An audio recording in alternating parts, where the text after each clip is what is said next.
Muy buen día, queridos estudiantes. Realmente para mí es un gusto estar en esta tarde con ustedes, aunque quizá no en vivo, pero por lo menos transmitiendo el mensaje que necesitamos seguir avanzando en el estudio.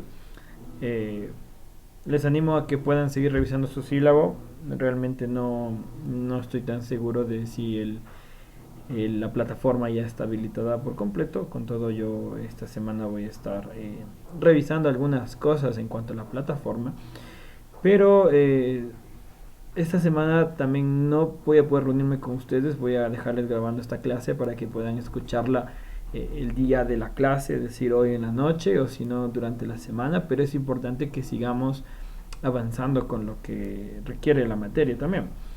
En esta oportunidad, haciendo un breve recuento, hace 2 semanas estábamos hablando acerca de la importancia del discipulado.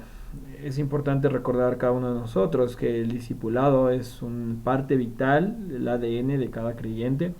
Vemos el ejemplo claro de Jesús, de cómo él en los evangelios hizo discípulos.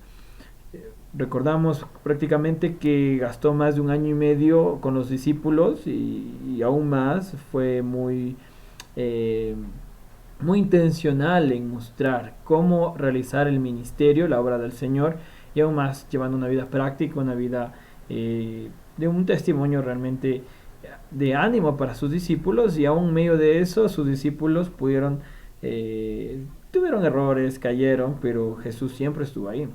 Lo interesante del discipulado, del modelo de Jesús, es que cada uno de nosotros somos llamados a poder replicar lo mismo, a tener la misma intención de poder llevar a un discípulo, okay, a la persona que está discipulando, a que pueda parecerse más a Cristo. Aunque los discípulos de Jesús tuvieron una interacción muy interesante con Jesús, porque ellos fueron testigos de los milagros, fueron testigos de las cosas que Jesús hizo. Muchos de ellos incluso hasta dudaron después de él. Bueno, recordemos el caso de Pedro, que lo negó 3 veces. Pero aún así Jesús siempre fue misericordioso, fue amoroso para con sus discípulos y nunca los rechazó. En otras palabras, Pedro después hizo una obra increíble al momento de evangelizar, y eso lo vemos en el libro de Hechos. Así que en esta mañana, haciendo esta breve introducción, vamos a ver qué es el mensaje evangelístico. Vamos a entrar en materia de los ingredientes que debe tener un mensaje evangelístico. Es importante que nosotros tomemos nota en cuanto a esto, porque quizá a lo largo de este tiempo como cristianos o como creyentes nos hemos detenido a hacer la pregunta: y ahora, ¿cómo puedo avanzar o ser efectivo con el mensaje del Evangelio? Es una pregunta válida, es una pregunta importante. Muchos de nosotros debemos hacernos esa pregunta si realmente queremos ser fieles al llamado del Señor en cuanto al evangelismo y al discipulado. Pero necesitamos hacer prioritarios con esto, ¿ok? Tampoco quedarnos estancados o durante un año, 2 años, quedarnos a la merced de qué puedo hacer, qué no puedo hacer, cuándo comienzo, cuándo lo hago. No. La urgencia del Evangelio es ya. El tiempo es corto, dice la palabra. El Señor se acerca, realmente ya estamos en los tiempos finales, lo creo fielmente. Lo podemos ver en el Evangelio de Mateo, incluso cuando Jesús da las señales del fin. Las cosas están poniéndose un poco más graves en medio de todo este tiempo, pero y por lo tanto la urgencia del Evangelio es inmediata. Así que en esta tarde vamos a ver qué realmente conlleva los ingredientes del mensaje evangelístico. Esta sección del estudio lo tomé de J.I. Packer, es un gran escritor que yo les animo a que puedan buscarlo. Con todo, yo espero encontrar uno de los artículos de él para poder enviarles y que pueda ser de enriquecimiento personal durante la semana. Pero este hombre delimita 4 aspectos importantes que en esta tarde quiero compartir con ustedes, y pienso que es prudente y necesario poder tomar en consideración estos 4 ingredientes, estas 4 cosas, ¿sí? Si yo les preguntara a ustedes qué es el mensaje evangelístico o qué ingredientes debe contener, yo pienso que la mayoría podría sacar una conclusión o podría por lo menos sacar 3 factores. Pero hay ciertas cosas que no son negociables en el mensaje evangelístico. Como yo les dije en clases pasadas, nosotros podemos implementar cualquier método evangelístico. No es que en los métodos el método es pecaminoso, no sirve para nada, pero lo que sí no es negociable es el mensaje. Si tú haces evangelismo en pintura, es necesario que puedas transmitir el mensaje de una forma correcta. Si tú haces evangelismo a través de un teatro, a través de un drama, a través de cualquier método, incluso un concierto, canciones, testimonio, etcétera, que más adelante, ya al finalizar el curso, vamos a entrar en materia de métodos evangelísticos, pero es importante tomar a tela de la luz, a tela de juicio, digamos, el mensaje. ¿Por qué? Porque el método no es el que va a salvar. Salva el mensaje correcto del evangelio, y si nosotros no compartimos correctamente el mensaje, realmente no estamos siendo efectivos en el llamado que el Señor nos ha hecho a cada uno de nosotros para poder llevar el evangelio de la gracia a los lugares que necesitan escuchar de él, ¿no es cierto? Entonces, en breve, el mensaje evangelístico es el evangelio de Cristo y su crucifixión. Como Pablo mismo lo mencionaba en la carta a los Corintios, decía que ciertamente este mensaje era una locura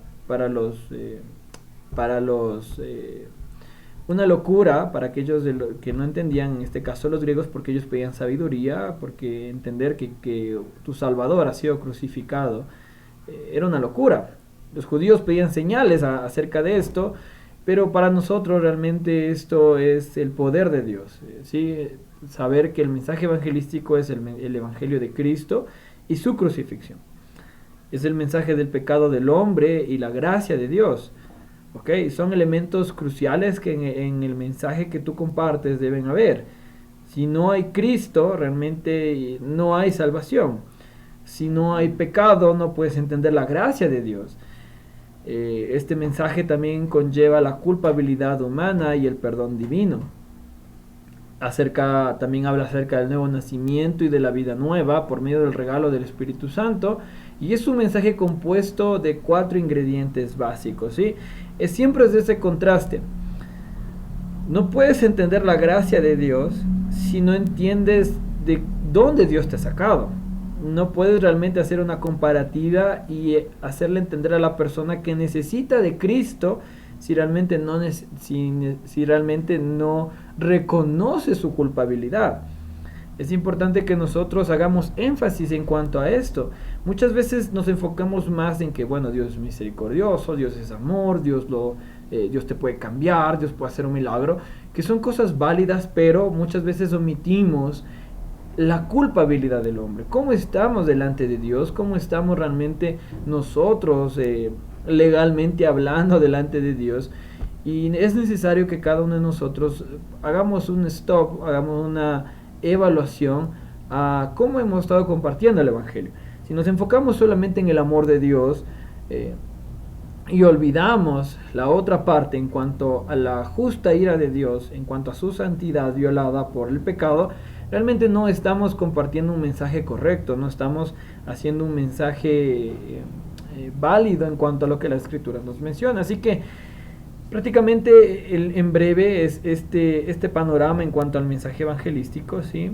Recuerden, Cristo, su crucifixión, el pecado del hombre y la gracia de Dios, la culpabilidad humana y el perdón divino, el nuevo nacimiento y la vida nueva por el regalo del Espíritu Santo, y todo esto va a resumirse en estos 4 ingredientes, ¿sí?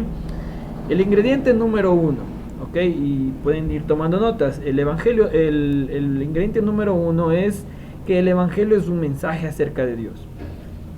El evangelio nunca está centrado en el hombre. El evangelio no es meramente para la gloria del hombre, es un mensaje acerca de Dios.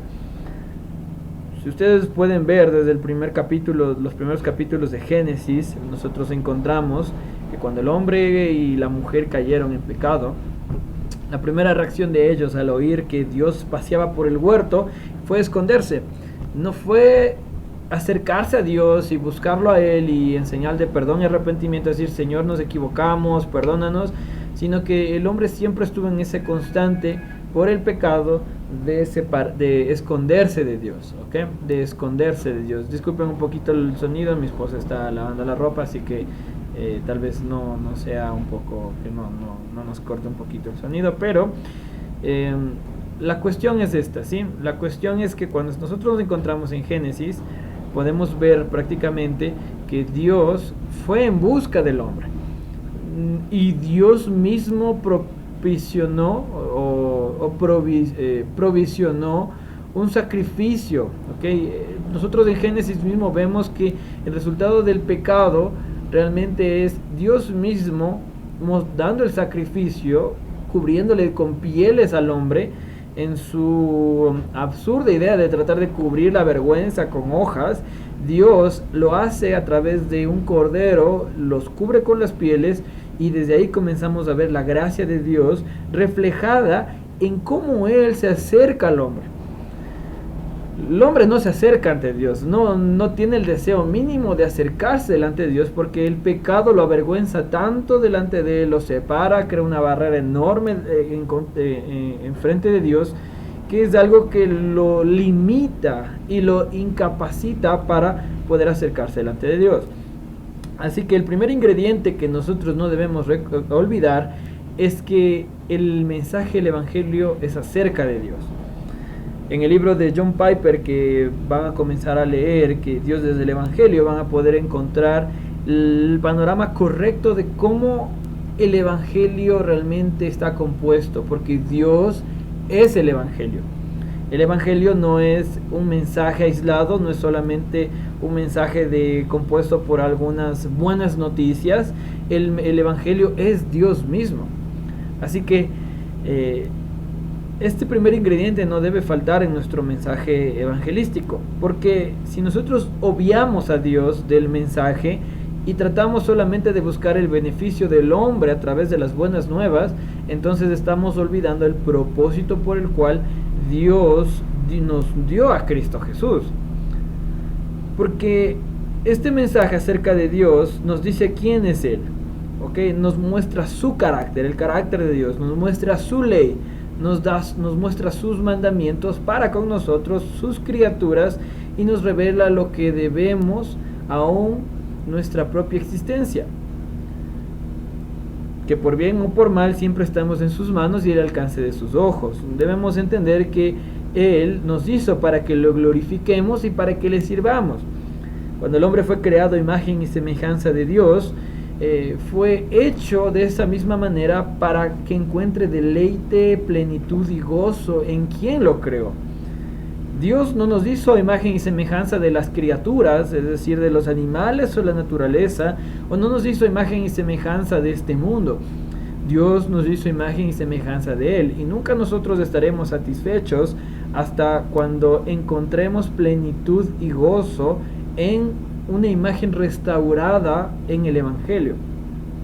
Cristo es el que restaura esa imagen. Por lo tanto, Dios desde el principio nos muestra que todo este mensaje o todo el panorama de la salvación en cuanto al Evangelio es una prerrogativa de Dios mismo, tomando la iniciativa, creando el plan, haciendo todo, mostrándonos en su ley sus santos propósitos, para que de esta manera nosotros encontremos plenitud después, cuando seamos restaurados a su imagen en Cristo a través del Evangelio, para que le glorifiquemos y para que le sirvamos.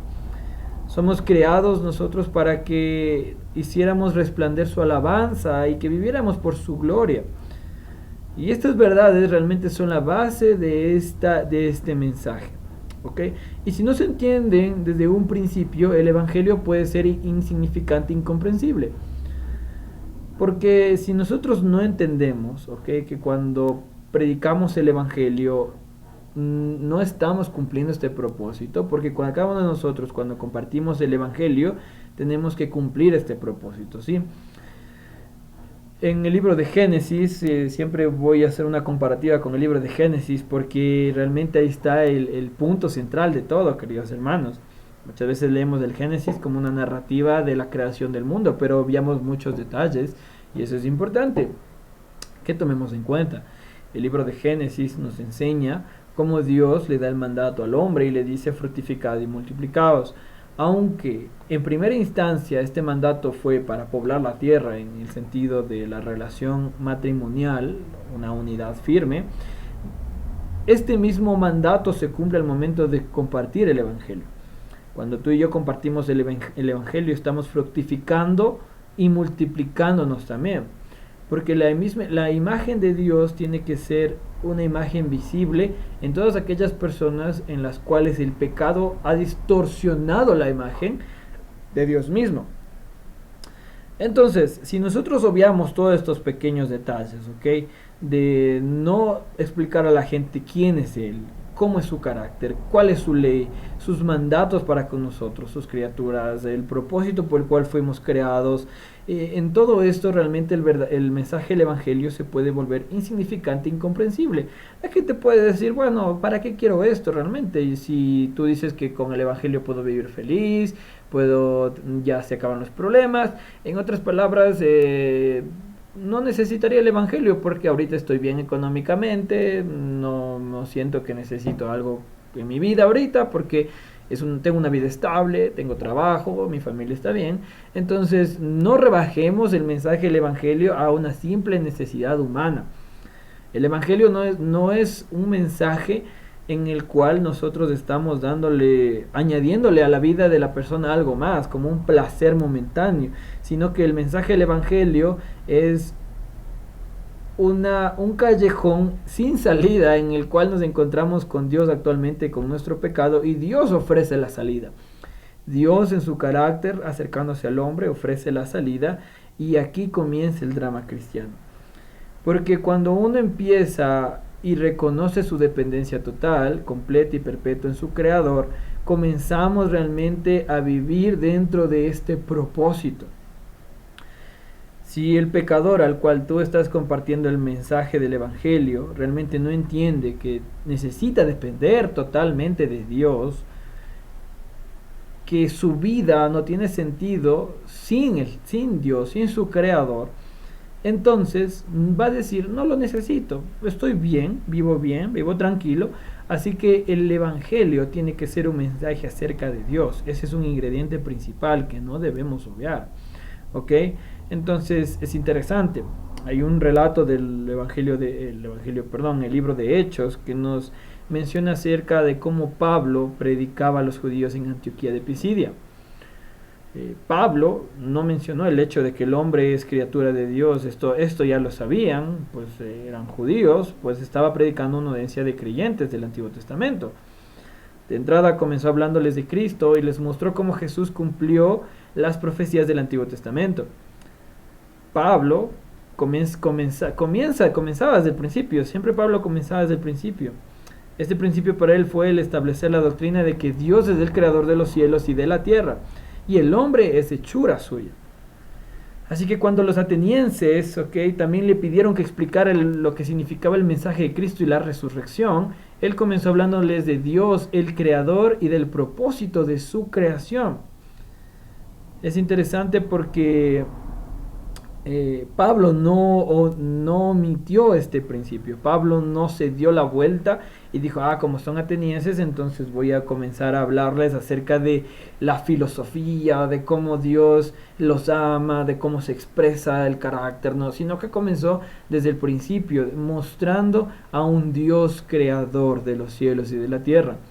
Porque es importante que el hombre, la persona a la que tú predicas el Evangelio, entienda que es una criatura, fue creado por Dios, por lo tanto su dependencia yace de Él, tiene que estar ligadamente a Él. Así que es importante que nosotros cerremos este primer ingrediente con esto en mente, de que el mensaje del Evangelio es acerca de Dios, no es acerca de ti, no es acerca de tu posición, no es acerca ni siquiera de los beneficios que puedes obtener, es acerca de Dios. Entonces, si nosotros comenzamos predicando el Evangelio y omitimos la parte del mensaje acerca de quién es Dios, entonces realmente nos está faltando un ingrediente muy importante, porque sin Dios no existiría el Evangelio, en otras palabras. Sin Dios nosotros no estaríamos haciendo lo que hacemos. Sin Dios realmente no tendríamos un propósito claro y establecido aquí en este mundo. Realmente sin Dios nuestra vida no vale nada, en otras palabras. Por lo tanto, es necesario que podamos expresar cómo Dios ha revelado incluso su ley para con nosotros, por la cual somos condenados. En otras palabras, si Dios no existe, la ley no existe, y no tendríamos base de condenación ni de juicio delante de Él, porque sin ley sería imposible que Dios nos juzgue por algo que ni siquiera está establecido. Por lo tanto, el mensaje del Evangelio en cuanto a su primer ingrediente es que es acerca de Dios. ¿Ok? Muy bien. Segundo ingrediente. El Evangelio es un mensaje acerca del pecado. Prácticamente nos dice cómo hemos fracasado ante esta ley de Dios, cómo somos nosotros culpables, sucios, depravados y desvalidos en el pecado, y cómo ahora estamos bajo la ira de Dios. Debemos entender algo, mis hermanos, y es que cuando nosotros predicamos el Evangelio tenemos que ser muy puntuales en este tema del pecado. En el proyecto evangelístico que ustedes van a realizar, yo espero que ustedes puedan poner en cuanto a su experiencia cómo les fue con estos ingredientes. Porque muchas veces cuando predicamos el Evangelio y no tocamos el tema del pecado, la gente piensa que el Evangelio es un aliciente, como una comida que te cae bien, pero es solamente del momento y no lo necesitas para toda tu vida. Cuando nosotros rebajamos el mensaje del Evangelio a simples promesas como de campaña de un político, diciendo que si aceptas a Cristo tu vida va a mejorar, o tu vida va a cambiar, o no va a haber problemas, o realmente no vas a volver a tener dificultades porque Dios te va a sostener, etcétera, etcétera. Estamos rebajando el mensaje a un simple estilo de marketing para poder llenar nuestras iglesias, y la verdad no deberíamos nosotros llegar a este punto. Debemos entender que el mensaje del Evangelio es acerca del pecado. Todos nosotros estamos sin Cristo estamos bajo la maldición de la ley. En otras palabras, como lo dice Romanos 3:19, Dios nos pone a todos bajo la misma ley para que todo el mundo se calle y toda la boca de las personas se cierre ante Cristo mismo. Por lo tanto, si nosotros no le hacemos entender al pecador que está en graves problemas y en aprietos ante la ley de Dios, de que no va a poder realmente cumplir su ley porque ha fracasado en cumplir su ley. La obediencia que Dios exige al pecador, incluso a nosotros mismos, es una obediencia perfecta. No es una obediencia a medias, no es una obediencia parcial, no es una obediencia en la cual nosotros podemos incluso como negociar. Es una obediencia que nosotros debemos estar claros en que Dios nos manda a ser santos como Él es santo. El libro de Santiago, el capítulo 2, del versículo 9 en adelante, nos dice, y es interesante porque nos dice, incluso si ustedes rompen un punto de la ley, han fracasado en todos los puntos demás. Si yo me esfuerzo en tratar de guardar la ley, digo, bueno, hoy voy a hacer lo posible en amar a Dios, en buscarlo a Él, y bajo mis méritos voy a tratar de salir a la calle, salgo a trabajar, y ya veo que pasa una chica y trato de no mirarla para no pecar, y trato de guardar mis pensamientos, y trato de hacer lo que alguien viene con un chisme, y trato de no tener calumnia entre las otras personas, y trato en obediencia de luchar y luchar y luchar, pero de repente llego al trabajo, alguien me hace enojar y exploto en ira por todo ese estrés acumulado de tratar de guardar la ley. Y comienzo a herir a la persona con palabras hirientes, y en otras palabras, soy culpable de homicidio. Y tú puedes decir, pero bueno, no lo estoy asesinando, pero Cristo dio la explicación de la ley en cuanto a no matarás. Entonces, prácticamente yo estoy rompiendo un mandamiento el cual me hizo culpable de todo lo que traté de guardar en el pasado. Así que esto nos pone en aprietos, porque si la obediencia fuera el eje central para nuestra salvación, en otras palabras, que esto sea por mi obra, por mis méritos, entonces estoy perdido. Porque diariamente estoy rompiendo la ley delante de Dios, y el pecado se lo debe llamar como el pecado lo es. No debemos en algún sentido alivianar el punto del pecado, porque es importante que el pecador entienda cuál es su conflicto delante de Dios. Si el pecador no entiende ¿ok? Y tú no persuades y no tratas de llevarlo al arrepentimiento y fe de su pecado, entonces esto va a ser simplemente un juego en el que hoy estoy aquí con Dios, mañana estoy en el mundo, hoy estoy con Dios, mañana vuelvo a practicar el pecado y voy a estar en una constante así de que nunca hubo claridad de que estuve realmente en problemas ante la ley de Dios. El libro de Romanos nos explica claramente que todos estamos bajo esa tela de juicio. Y nosotros no somos salvos por obras. El libro de Efesios lo menciona, el capítulo 2, versículo 8, lo menciona y lo dice que la salvación es por gracia, no por obras, para que nadie se gloríe en el día de Cristo. Lo interesante de ese capítulo es que, claro, no es por nuestras obras que nosotros somos salvos, porque rompemos el pacto de obras, es decir, rompemos la ley que Dios nos dio, el pacto que Dios había hecho con Adán de darle la ley para guardarla, y esto iba a ser para vida, y si rompía iba a ser para maldición. Nosotros estamos en esa constante rompiendo la ley, rompiendo ese pacto de obras todos los días, y si Dios nos juzgara por nuestras obras en base al pacto de la ley que Él mismo reveló, estamos perdidos, en otras palabras. Por lo tanto, es importante que nosotros entendamos que no es por la mera obediencia humana que somos salvos. El Evangelio debe ser un mensaje acerca del pecado. Y este segundo ingrediente es un ingrediente muy importante. Porque si nosotros no entendemos que somos culpables delante de Dios, no delante mío, ni de la policía, ni del presidente, ni de mi esposo o mi esposa, no. Somos culpables delante de Dios. Independientemente, somos culpables por el pecado que yace en nosotros. Y si nosotros no expresamos un evangelio correcto delante de Dios, entonces estamos fracasando en el mensaje que Dios nos ha mandado a transmitir a las demás personas. Este segundo ingrediente es importante porque si omitimos este punto, realmente no estamos siendo conscientes de la gravedad del pecado. Y muchas veces pasa que nosotros no somos conscientes de la gravedad del pecado y lo tomamos muy a la ligera. Aún como creyentes, realmente tomamos el pecado como algo no tan importante, algo realmente no tan llamativo, algo que ya es obsoleto, tal vez no, realmente no lo tomamos tan grave. Jonathan Edwards escribió un libro muy puntual en cuanto a la mortificación del pecado,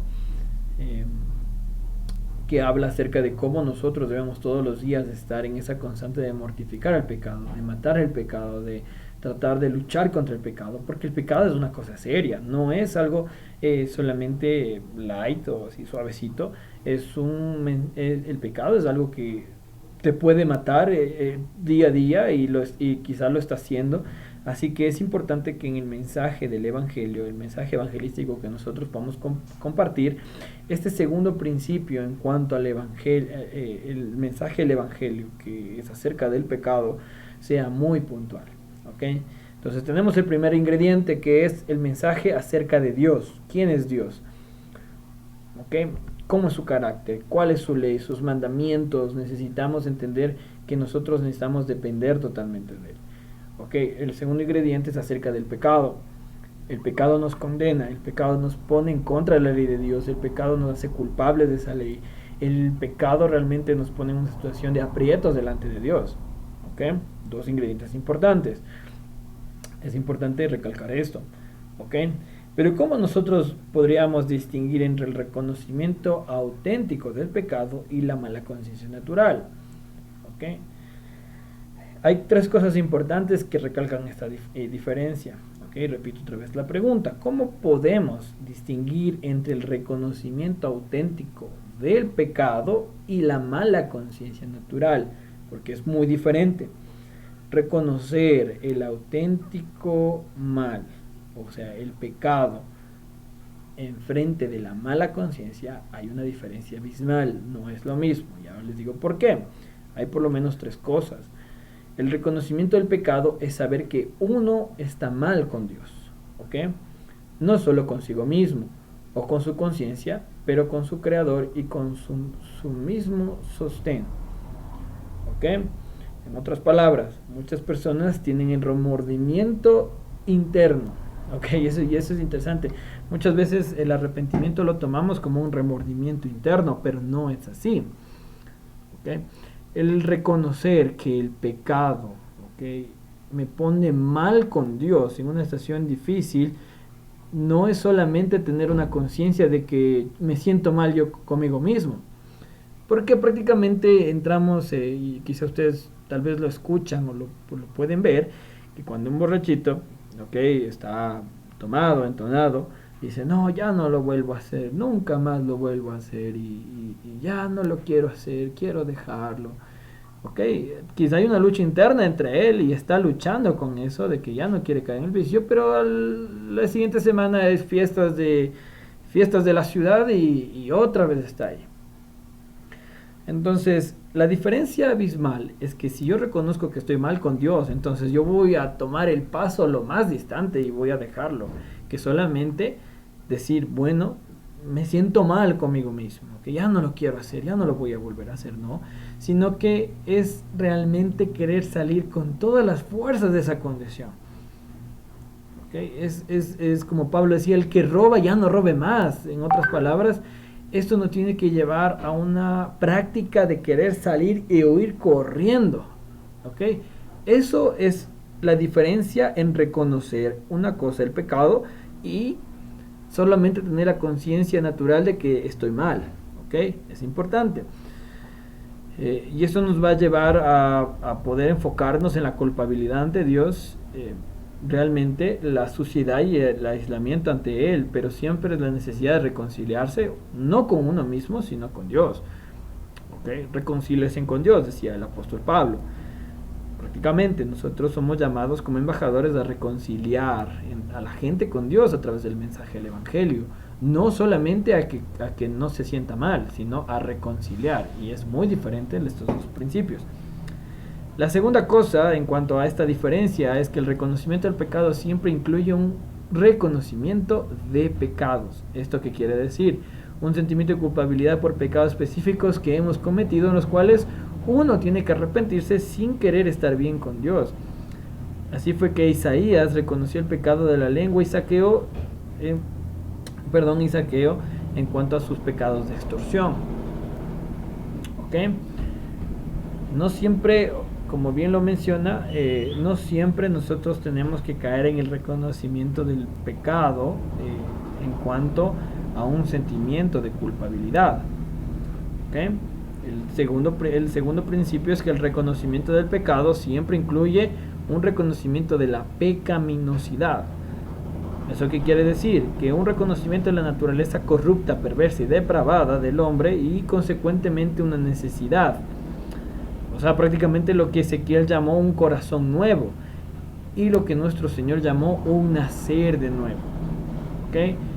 Cuando una persona reconoce su pecado, realmente va a querer nacer de nuevo, cambiar su vida totalmente, no solamente tener un sentimiento de culpabilidad o no solamente reconocer que ha pecado mucho, aunque son factores importantes, pero no solamente se enfrasca ahí, sino es dar el tercer paso, de que yo reconozco el pecado y necesito cambiar, necesito dejar, necesito nacer de nuevo, además de solamente sentirme bien o estar tranquilo o estar bien. Son dos cosas muy diferentes. Muy bien.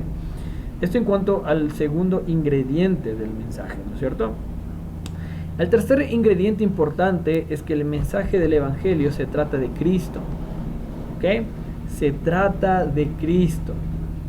El mensaje del Evangelio no se trata otra vez de ti.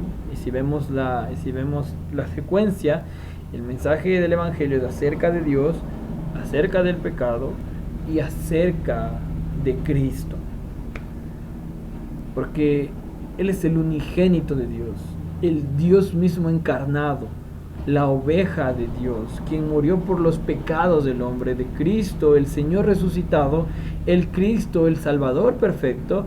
Pero realmente hay dos ejes centrales en cuanto a lo que podemos mencionar de este mensaje evangelístico. El primer eje es que debemos presentar la persona de Cristo junto con su obra. A menudo nosotros presentamos a la persona de Cristo y no sus doctrinas, que son más eficaces para llevar a los pecadores a sus pies. ¿Ok? Claro está que ninguna teoría de la expiación puede reemplazar la obra de Cristo viviente, pero sin embargo, cuando esto se afirma, por lo regular se piensa que la instrucción doctrinal, ¿ok?, es indispensable y que el evangelista solo tiene que pintar un cuadro bonito de Cristo para ganar almas. ¿Okay? Importante. Es decir, si nosotros solamente relatamos la historia del hombre de Galilea, quien hizo todo lo bueno, no podemos realmente decir que tal es el mensaje del evangelio. Si nosotros solamente presentamos a un Cristo buena onda, un Cristo que es súper chévere, un Cristo que realmente fue genial con las personas, que siempre estuvo dispuesto a servir, que estuvo dispuesto a hacer ciertas cosas, que tenía poder por encima de las de otras, realmente estamos desmereciendo su obra. Si solamente nos enfocamos en que la gente conozca al Cristo chévere en ese punto, y no enfocamos la doctrina correcta de Cristo en cuanto a su obra de redención, realmente no estamos presentando el cuadro completo. Si solamente pintamos al hombre de Galilea como alguien que era súper dadivoso, generoso con los pobres, pero no estamos enfrascando toda su obra, por consecuencia es un mensaje incompleto de Cristo. Es como que si alguien retratara, ¿sí?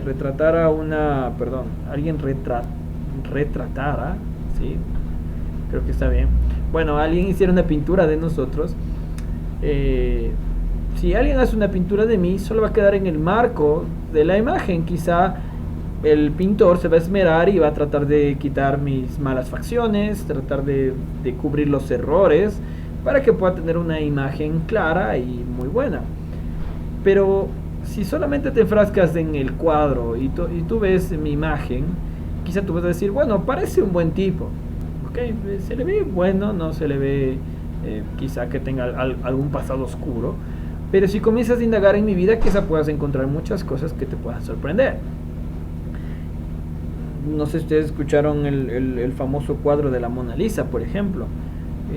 Es un cuadro muy enigmático, no se sabe, solo tú lo ves y te lleva muchas preguntas y no sabes realmente el trasfondo de la persona cual lo pintó. Entonces tú puedes sacar muchas ideas de solo lo que ves, pero realmente es necesario profundizar en la persona. Si tú solamente tienes una idea de Cristo, que como el cuadro que tú has visto, que te han presentado, pero no has profundizado en su persona, entonces no tienes una idea clara de quién es Cristo.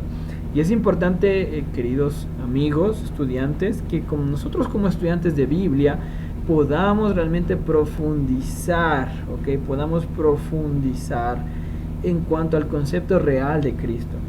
No necesariamente necesitas saber ciertos matices de Él, necesitas conocerlo enteramente. Porque si tú no conoces a Cristo, ¿okay?, y todo lo que Él hizo en cuanto a su obra, entonces no tienes un entendimiento claro para poder predicar el Evangelio. Y esto conlleva un conocimiento mucho más íntimo. No es solamente memorizarse ciertos versículos para convencer a la gente. No solamente necesitas aprenderte historias de Jesús. Necesitas conocer a Cristo. Conocerlo de una manera más íntima, más personal, poder ver toda su obra, poder saber por qué Él hizo lo que hizo, poder entender realmente su poder, su divinidad, su personalidad, poder entender quién es Él, para que ahora sí, con la mente clara, ¿ok?, puedas realmente predicar, incluso aunque tal vez no tengas una explicación exacta de cómo el hombre de Jesús vino a ser a través de la encarnación, entonces tienes que entender claro por qué Él tuvo que morir en la cruz. Muchas veces decimos, bueno, Cristo murió en la cruz y lo hizo para salvación, y está bien, no digo que está mal, es algo certero, pero ¿sabes por qué Él lo hizo? ¿Sabes por qué Él murió en la cruz? ¿Sabes por qué Él tenía que morir? Puedes hacer referencia del Antiguo Testamento y decir, bueno, porque es una profecía de que tenía que venir a morir el Señor, porque no es que Él murió porque tuvo que morir y lo vemos en un cuadro pintado cargado de la cruz, no, sino que Él lo hizo con un propósito mucho más allá de darnos solamente un testimonio. Él lo hizo con un propósito mucho más puntual, y este es el punto central, uno de los ejes centrales que debes saber a la hora de predicar el Evangelio. Conocer que el mensaje del Evangelio es acerca de Cristo. no es solamente una fracción de Cristo, es el mensaje de Cristo.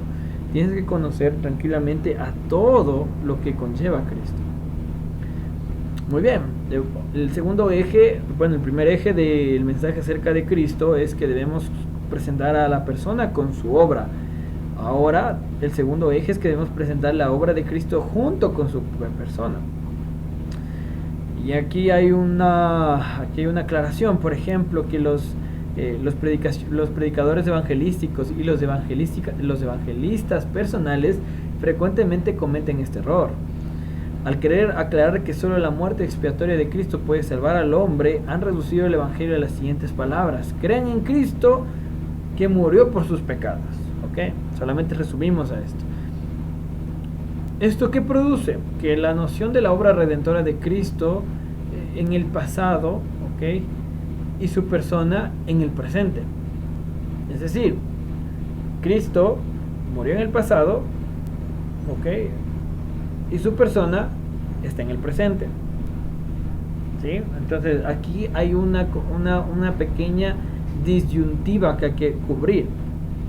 ¿Ok?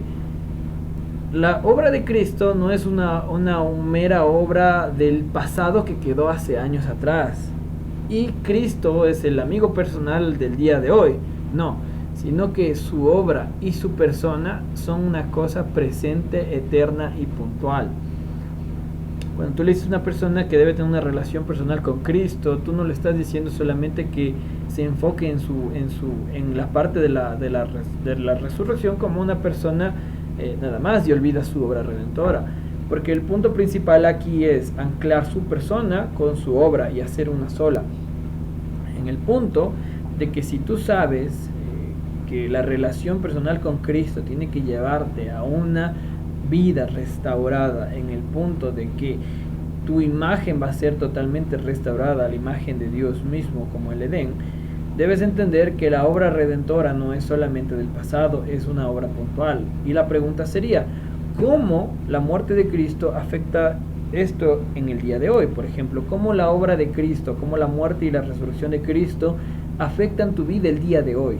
No el día de hace 10 años atrás cuando vino a tu vida, sino que, o cuando viniste en arrepentimiento y fe, sino que cómo esta misma obra está afectando tu vida el día de hoy. Y ese es el punto principal, que muchos de nosotros cuando compartimos el Evangelio, decimos, crean en el Señor, ¿okay?, que murió por sus pecados, como que fuera algo del pasado. Esto es algo del presente, hermanos, es algo puntual del presente, que si tú no creas ese vínculo entre la persona de Cristo y su muerte, en el punto de que tiene un impacto presente, las dos cosas, entonces estás separando la persona de Cristo con su obra y estás fragmentando en dos partes, y esto es muy peligroso, porque el objeto de la fe es necesaria para la expiación, es decir, el objeto de la fe es Cristo. Y si mi objeto de la fe es Cristo, entonces toda su obra de expiación, toda su obra en la cruz, todo lo que él hizo en la cruz, es algo que lo acompaña siempre. No es que Cristo dejó su muerte en el pasado y su vida lo tiene en el principio, en el presente, perdón, sino que esto es un mensaje complementario, es un mensaje completo, que el objeto de la fe tiene que ser la persona y la obra de Cristo. No solo la obra, no solo la persona, sino la obra y la persona de Cristo. Ok, entonces es importante realmente que nosotros entendamos esto y que nuestro afán como evangelistas sea hacer una reproducción fidedigna del énfasis del Nuevo Testamento. Añadir, quitar o alterar el mensaje del Nuevo Testamento realmente es un error fatal. Es un error fatal. Por más buena intención que nosotros tengamos de querer compartir un evangelio que suene bonito, chévere, que la gente no se angustie, no se asuste porque me dijo que soy pecador, para no ganarme enemigos, no le voy a decir no. Realmente es necesario que nuestro afán como evangelistas sea hacer una reproducción fidedigna del énfasis realmente del Nuevo Testamento. ¿Okay? No añadas nada. El evangelio no necesita aditivos, no necesita que le pongas más color, no necesita que le quites y le pongas palabras para que suene más bonito. ¿Okay? No necesita la alteración, porque esto realmente sería un error fatal, un error de vida o muerte que está en tus manos y es tu responsabilidad. Ok, como lo dijo James Daney, un autor también muy importante, James Daney cita en cuanto a esto y lo dice: no separaríamos la obra de Cristo de aquel que la cumplió. El Nuevo Testamento conoce solo al Cristo viviente y toda la predicación apostólica proclama a este Cristo al hombre. Pero el Cristo viviente es el Cristo que murió y siempre se predica junto con ello y con su poder reconciliador. El Cristo viviente junto con su muerte redentora definía el mensaje apostólico. El afán del evangelista es predicar a Cristo, tanto en su persona como en su obra. Okay, tal como James Daney cita en este punto, el evangelio no es creer que Cristo murió por todo el mundo y consecuentemente para usted, pero tampoco es creer que Cristo murió para unos pocos y quizá para usted. El evangelio es creer en el Señor Jesucristo, quien murió por los pecados del hombre y que ahora se le ofrece gratuitamente como su Salvador. Okay, no es un evento solamente del pasado, es un evento puntual y es un evento importante, en el cual tenemos que reconciliar las dos partes, no quitar las dos partes, ¿sí? Debemos predicar a Cristo con su obra de una manera puntual, ¿ok? De una manera puntual y precisa, en tratar de unir estas dos partes, ¿sí? Ok, tenemos tres ingredientes importantes. El primer ingrediente es: el mensaje del Evangelio es acerca de Dios. El segundo ingrediente importante del mensaje evangelístico es: el mensaje del Evangelio es acerca del pecado. Y el tercero es acerca de Cristo. El último punto, que es el punto crucial y fulminante en cuanto a la decisión ya personal, es que el Evangelio es una convocación a la fe y al arrepentimiento.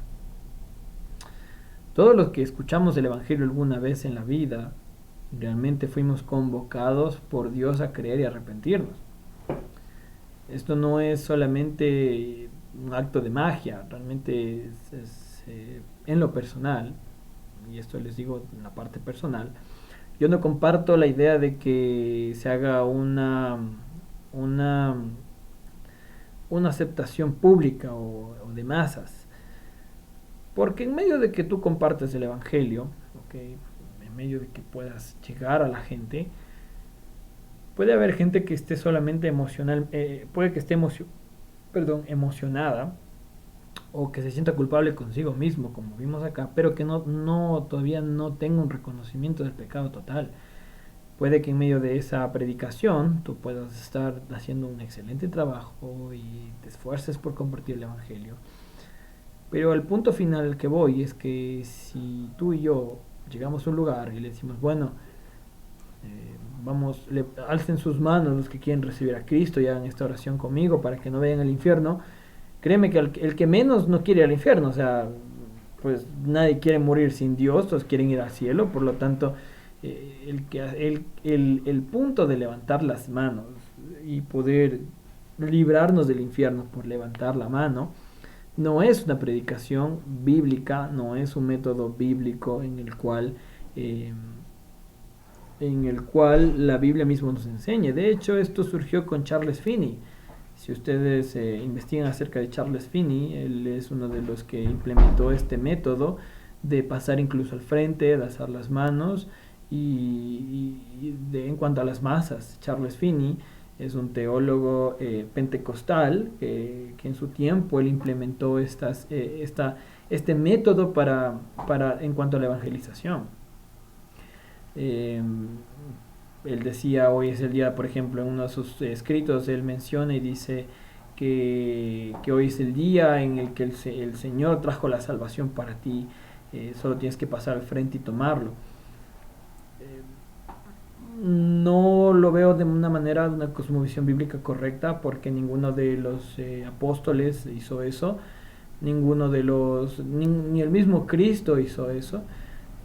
Cuando predicaba el Evangelio, tanto Pablo como Pedro, siempre, y más Pedro, les decía: ¿y ahora qué debemos hacer? En el libro de Hechos lo menciona. Pedro le dice, bueno, tienen que arrepiéntanse y crean en el nombre de Jesucristo, después bautícese. Pero nunca Pedro les dice, bueno, vas a repetir esta oración conmigo, vas a hacer que Cristo entre en tu corazón, porque prácticamente no es un contexto bíblico. Y el versículo de Apocalipsis capítulo 3 que menciona que yo estoy a la puerta y llamo, y pues tampoco es un mensaje, es un versículo dentro del contexto para evangelismo. Muchas veces decimos Dios es un caballero y nos pide permiso para entrar, y la verdad no. Si tomas el primer punto de que el mensaje es acerca de Dios, y si tú conoces el carácter de Dios, Dios nunca le pidió permiso a un hombre para hacer su voluntad. O sea, nunca ves al Dios soberano pidiendo permiso a un hombre para hacer su voluntad.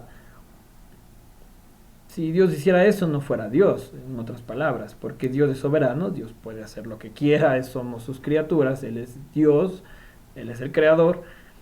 Entonces, por lo tanto, incluso el versículo del 3:19 de Apocalipsis no es un versículo evangelístico, no entra dentro del contexto de un versículo evangelístico. Es Charles Finney que recopiló ciertos versículos sacados de su contexto para tratar de hacer un esquema evangelístico y de esa manera cumplir con su método de poder decirle al pecador que alce su mano, que abra su corazón, que Cristo está golpeando la puerta y que lo dejes entrar. Hay dos elementos importantes que el mensaje del Evangelio trae, que sí que sí a la luz de la Escritura es un mensaje puntual, y es el fe y arrepentimiento. Incluso en el libro de Isaías mismo el Señor dice, vengan a mí y arreglemos las cuentas, y yo haré que sus pecados sean blancos como la nieve. Yo haré que su pecado realmente sea limpio de ustedes. El mensaje de la invitación del Señor es que vengan a Él. ¿Okay? Ven a mí. Entonces, cuando nosotros predicamos el Evangelio, realmente estamos convocando a las personas a que vengan en fe y arrepentimiento al Señor. Déjame decirte algo, querido amigo, estudiante, hermano, que no tiene que traer desánimo a tu vida. Y es que si tú estás predicando el Evangelio, y es lo que pasaba muchas veces, me acuerdo incluso conmigo también en el pasado, cuando predicaba el Evangelio, lo trataba de hacer de una manera muy puntual y clara. Yo me considero una de las personas, y yo soy una de las personas que no puede negociar ciertos principios bíblicos para caerte bien o para que suene más chévere, no. Sino que yo predico la palabra tal cual como la palabra mismo lo señala, porque es lo único que salva al pecador a través de la locura de la predicación. Dice el Señor que puso eso para poder salvar a la gente. Si nosotros realmente vemos eso a la luz de la Escritura, prácticamente lo que me pasaba a mí en el pasado, bueno, redondeando en ese punto,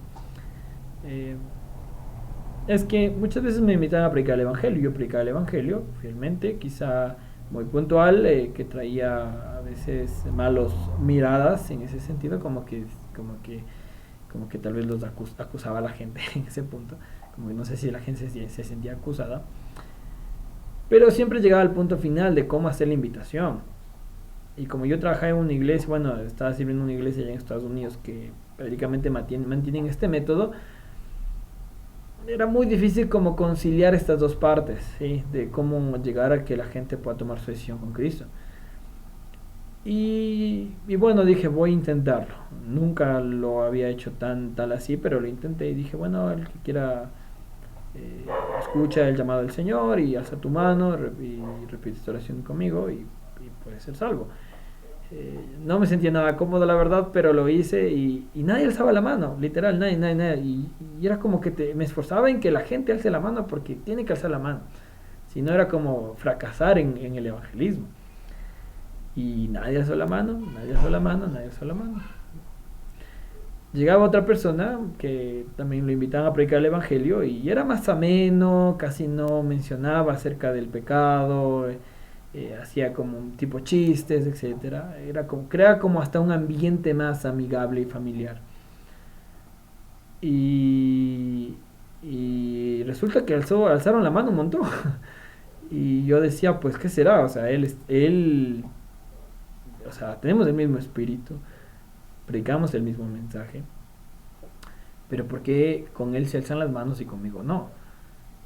Entonces, ahora la pregunta en cuanto a la diferencia de de las dos veces, de estos dos escenarios, es que la vez que yo prediqué el Evangelio, ¿ok?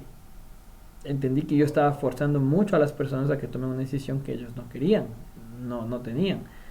Así que la segunda vez prediqué el Evangelio e hice un llamado diferente. Y yo dije, vengan, el Señor dice, vengan a mí todos los que necesitan arreglar sus cuentas, los que necesitan reconciliarse con el Señor, vengan a arrepentimiento, fe. Es que es necesario que creas en el Señor Jesucristo, acércate, oh pecador, y reconcíliate con Dios.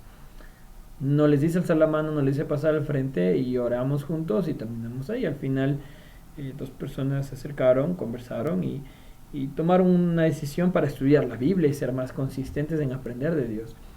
La diferencia de los que alzaron la mano es que nunca más regresaron a la iglesia y se fueron, y sus vidas no fueron, si tú los ves, no eran unas vidas transformadas, no eran vidas realmente que puedas decir, bueno, son nuevas criaturas.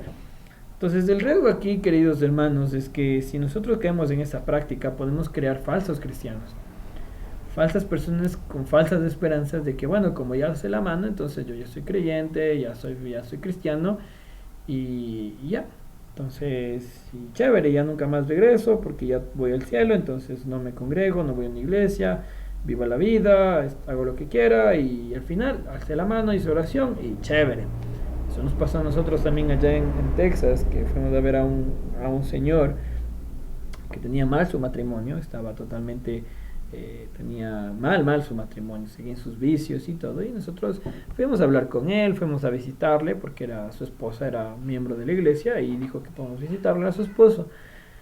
Fuimos, le dijimos, Señor, es necesario que usted se arrepienta de su pecado porque de lo contrario va a seguir viviendo así como quiera y va a hacer más daño a su familia. Y lo curioso es que él dijo, no, yo hace 10 años ya hice la oración de fe, o sea, yo alcé la mano, yo ya le dije al Señor que entra en mi corazón, entonces yo no necesito arrepentirme porque yo ya soy cristiano, pero y si tú veías su vida, vivía como quiera, o sea, ni siquiera era una prueba, un fruto visible de un arrepentimiento y fe. Así que con esta pequeña ilustración en cuanto a la visión, y me gustaría que ustedes mismos, sin prejuicios, y este es un principio importante, que vayamos a la escritura sin el prejuicio creado. Cuando tú tienes un prejuicio, es medio difícil sacártelo de la cabeza. Y cuando tú vas a la escritura, tratas de que ese prejuicio se acomode a lo que tú ya sabes o aprendes, y realmente es algo muy peligroso porque no miras la riqueza de la escritura. Por lo tanto, no vayas con ese prejuicio a la escritura, analiza lo que dice la escritura. Y yo les invito a que puedan leer el libro de Hechos, es un libro misionero, evangelístico, de cómo los apóstoles hacían que la gente venga a Cristo. Prácticamente dos cosas muy importantes, y que el evangelio realmente es esto, es la convocación de venir en fe y arrepentimiento.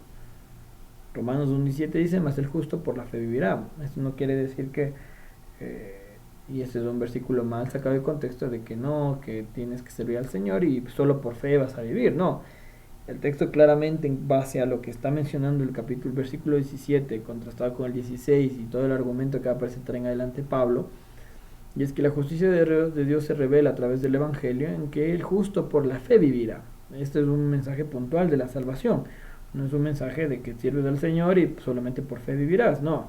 Sino que este es un mensaje de que la fe, esta convocación a la fe, de que creas en el objeto de la fe, que es Cristo, en su obra y su redención, su obra redentora, es lo que te va a darte vida a ti. Y venir en acto de arrepentimiento es llamar a la gente a que venga a ponerse en cuentas con Dios. ¿Ok? Pablo, declarando a los atenienses, le dijo, por tanto, Dios, habiendo pasado por alto los tiempos de esta ignorancia, ahora manda a todos los hombres en todo lugar que se arrepientan.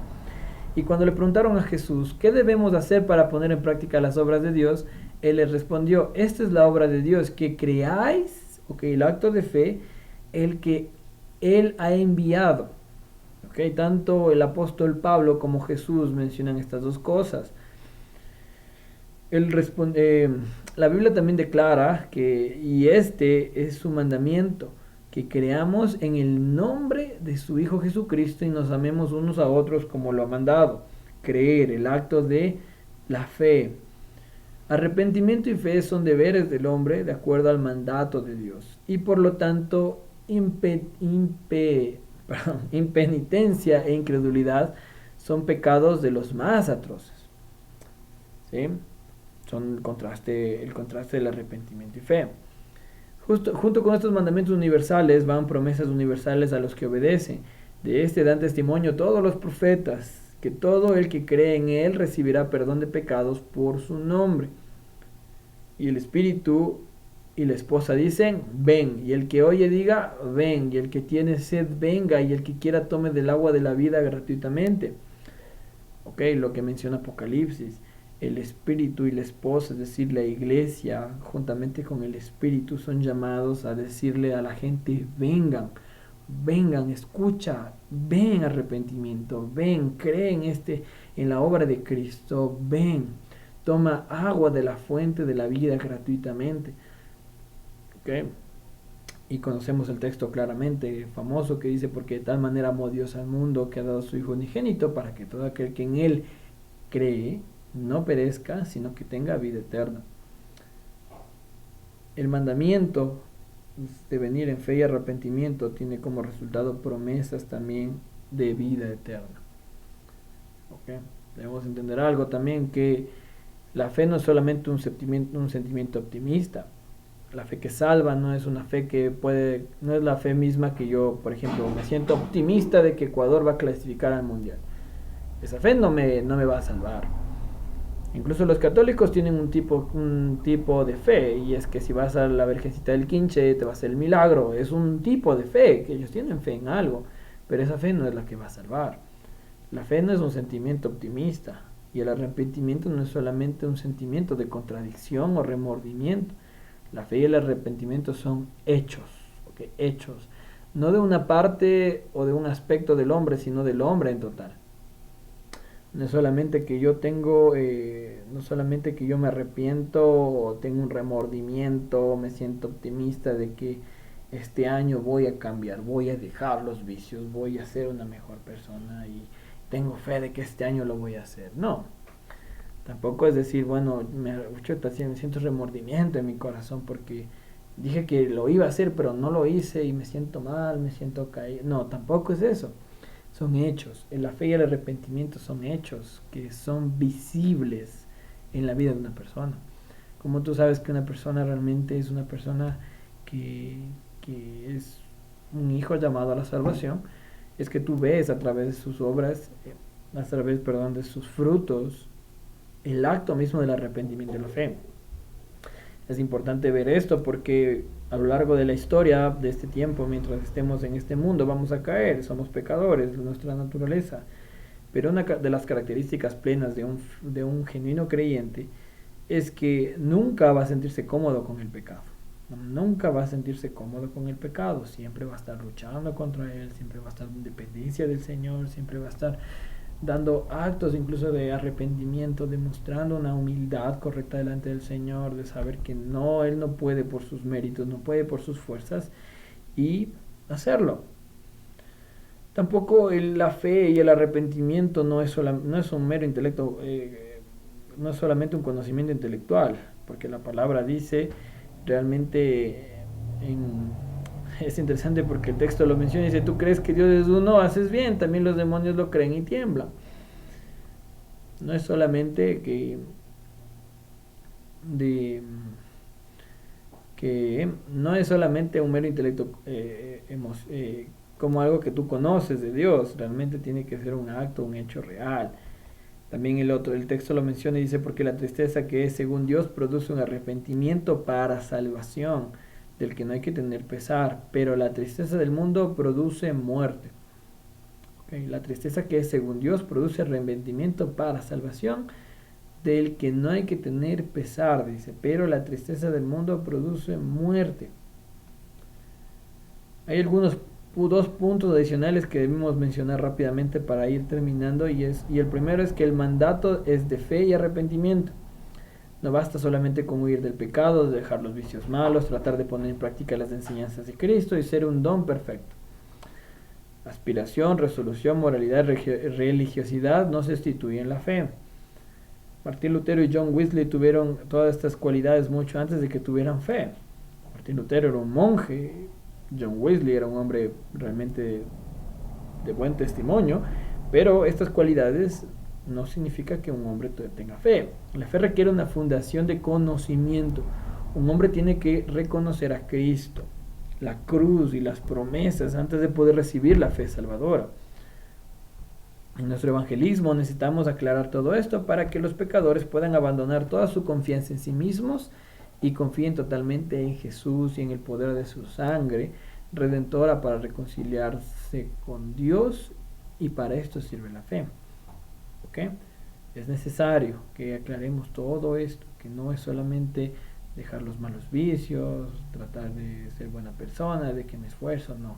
Es abandonar tu misma capacidad de respuesta para depender totalmente de Dios. Y esto es la fe. El mandato de arrepentimiento y fe, como segundo punto, es que no basta creer solo que solo por medio de Cristo y su muerte pueden los pecadores ser justificados y aceptados delante de Dios, que uno por su propio mérito está condenado a la muerte y que la salvación es posible solo por medio de la obra redentora de Cristo. Conocimiento y creencia ortodoxa del Evangelio no sustituye el arrepentimiento. Es decir, yo puedo conocer que Cristo murió, yo puedo conocer que el Señor hizo tales cosas, que hizo tantos milagros, etcétera. Eso no va a traer arrepentimiento, no me va a dar vida no me va a traer arrepentimiento a mi vida. El arrepentimiento, al igual que la fe, también requiere una fundación del conocimiento. Uno debe saber que en las palabras de la primera de las 95 tesis de Martín Lutero, como lo menciona nuestro Señor y Maestro Jesucristo, dijo: Pointentiam agite, que en otras palabras, en latín, quiso decir que toda la vida de los creyentes fuera arrepentimiento. Toda la vida. No solamente conocer, sino que sea una vida de arrepentimiento. Así que es importante, hermanos, queridos amigos, que entendamos que estos 4 ingredientes en el mensaje evangelístico tienen que ser mensajes puntuales. El método puede ser variado, el método puede ser incluso diferente, el método puede ser hasta llamativo, pero si quitas uno de estos ingredientes dentro del mensaje evangelístico, no estás predicando el evangelio. Por más que compres globos, que pintes caritas, que hagas buenas cosas, que adornes todo un salón, si no estás si estás excluyendo estos 4 ingredientes del evangelio, entonces no estás predicando el evangelio. Es importante reconocer que el mensaje es acerca de Dios, acerca del pecado, acerca de Cristo, y es un llamado, una convocación al arrepentimiento y la fe del pecado. Sin ninguno de estos 4 puntos no tiene sentido predicar el evangelio. Por más duro que suene, no tiene sentido predicar el evangelio. Es importante reconocer esto, queridos amigos, y poder llegar a una conclusión, poder llegar a un mismo sentir de que cuando Cristo nos mandó a ser discípulos y enseñarles a todos lo que Él nos ha enseñado, es importante que no obviemos estos ingredientes. Es importante que no dejemos a un lado el mensaje mismo, la misma esencia de la salvación que yace en la persona de Cristo. Así que con esto, queridos estudiantes, vamos a terminar. Realmente espero estar ya por Zoom con ustedes. Este día lunes tampoco voy a poder estar con ustedes, pero miren el video, hagan un pequeño resumen de lo que aprendieron, saquen una conclusión de una página, está bien, puede ser como un resumen de la página del video, y nos vemos el próximo lunes. Y si Dios lo permite, ya estamos próximos a terminar. Como les mencioné, va a haber 2 premios, uno para el mejor estudiante y otro para el que también le sacó el segundo lugar, digamos, del que saque mejores notas este trimestre. Así que ánimo, no bajen la guardia, sigan haciendo tareas, miren su sílabo, hagan sus tareas, sean fieles en esto. Y ya les abro el link, espero que ya esté en la plataforma bien, para que solamente puedan cargar sus tareas y ya estén tranquilos, ¿sí? Así que ánimo, estamos en contacto, y cualquier cosa pueden escribir por el chat, o si no, mandarme un correo personal. ya les adjunto mi correo, ¿sí? Que Dios les bendiga, cuídense mucho, estamos en contacto, sigan avanzando y estos 20 minutos que sobran de la clase, porque es 1 hora y media, puedan ustedes hacer el resumen que les pedí para que puedan tener todo el tiempo completo, ¿sí? Dios les bendiga, cuídense mucho y estamos en contacto. Bendiciones.